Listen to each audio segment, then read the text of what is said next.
Prime BD bulletin. নোয়াখালীর হাতিয়া উপজেলাকে কেন্দ্র করে সাম্প্রতিক সময়ে সামাজিক যোগাযোগ মাধ্যমে ব্যাপক আলোড়ন সৃষ্টি হয়েছে। একের পর এক ভিডিও ভাইরাল হওয়ার ঘটনায় দেশজুড়ে শুরু হয়েছে আলোচনা, সমালোচনা এবং নানা ধরনের প্রশ্ন। বিশেষ করে এই ঘটনায় জড়িয়ে পড়েছেন উপজেলার নির্বাহী কর্মকর্তা বা ইউএনও, যাকে ঘিরে ছড়িয়ে পড়া ভিডিওগুলো ইতোমধ্যেই মানুষের নজর কেড়েছে।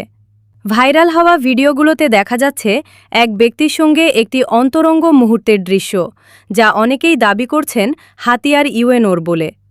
তবে এই ভিডিওগুলো আসল নাকি সম্পাদিত তা নিয়ে শুরু থেকেই রয়েছে তীব্র বিতর্ক। সামাজিক মাধ্যমে অনেকেই ভিডিওটি শেয়ার করে নানা ধরনের মন্তব্য করছেন, আবার অনেকে বিষয়টিকে সম্পূর্ণভাবে ভুয়া বা উদ্দেশ্যপ্রণোদিত অপপ্রচার বলেও দাবি করছেন। এই ঘটনাকে কেন্দ্র করে প্রশাসনিক পর্যায়েও নেওয়া হয়েছে গুরুত্বপূর্ণ পদক্ষেপ। সংশ্লিষ্ট ইউএনওকে তার দায়িত্ব থেকে সরিয়ে দেওয়া হয়েছে এবং তাকে ওএসডি বা বিশেষ ভারপ্রাপ্ত কর্মকর্তা হিসেবে রাখা হয়েছে। প্রশাসনের পক্ষ থেকে জানানো হয়েছে পুরো বিষয়টি তদন্ত করে দেখা হচ্ছে এবং সত্যতা যাচাই না হওয়া পর্যন্ত কোনো চূড়ান্ত সিদ্ধান্তে পৌঁছানো হবে না। এদিকে অভিযুক্ত ইউএনও নিজেও দাবি করেছেন, ভাইরাল হওয়া ভিডিওটি সম্পূর্ণ ভুয়া এবং আধুনিক প্রযুক্তি, বিশেষ করে কৃত্রিম বুদ্ধিমত্তা বা এআই ব্যবহার করে এটি তৈরি করা হয়েছে। তার ভাষ্যমতে এটি একটি পরিকল্পিত ষড়যন্ত্র, যার মাধ্যমে তাকে সামাজিকভাবে হে করার চেষ্টা করা হচ্ছে। বিশেষজ্ঞদের মতে বর্তমান সময়ে ডিপফেক প্রযুক্তির ব্যবহার দিন দিন বাড়ছে।